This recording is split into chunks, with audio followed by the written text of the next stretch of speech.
Ada seorang pemuda bernama Rio. Dia berusia 30 tahun.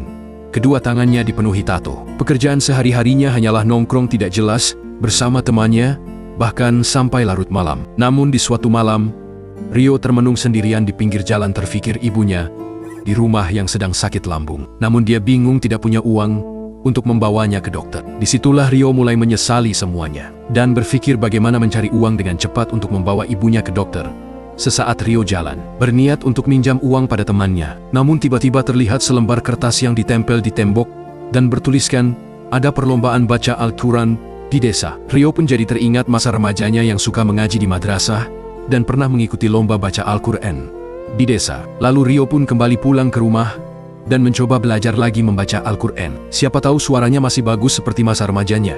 Lalu memutuskan untuk mengikuti perlombaan tersebut dan Rio meminta doa kepada ibunya supaya bisa jadi juara 1 dan mendapatkan uang 10 juta untuk berobat ibunya ke dokter.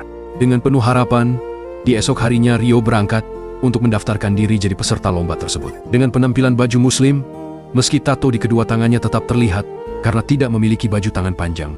Namun, setelah Rio mendaftarkan diri jadi peserta, salah satu dari panitia tidak mengizinkan Rio untuk ikut lomba karena dianggap tidak memiliki sopan santun dan adab, sudah memperlihatkan tato di kedua tangannya. Tapi Rio berusaha keras untuk bisa ikut lomba, dan akhirnya panitia pun mengizinkannya dan memberikan nomor peserta kepada Rio.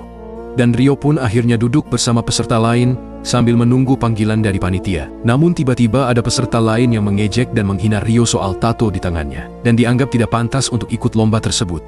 Tapi Rio tetap sabar dan hanya menundukkan kepala. Setelah semua peserta tampil di depan juri, namun suara bacaan mereka tidak berhasil mencuri perhatian para juri dan terdengar biasa-biasa saja. Giliran Rio lah peserta terakhir untuk maju ke depan, membacakan ayat suci Al-Quran. Namun tiba-tiba ada seorang juri yang kecewa terhadap penampilan Rio karena tato di tangannya dan mau mendiskualifikasi Rio.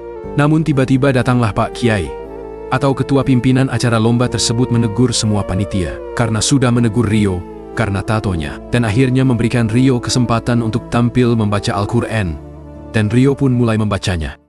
A'udzu billahi minasyaitonir rajim. Bismillahirrahmanirrahim.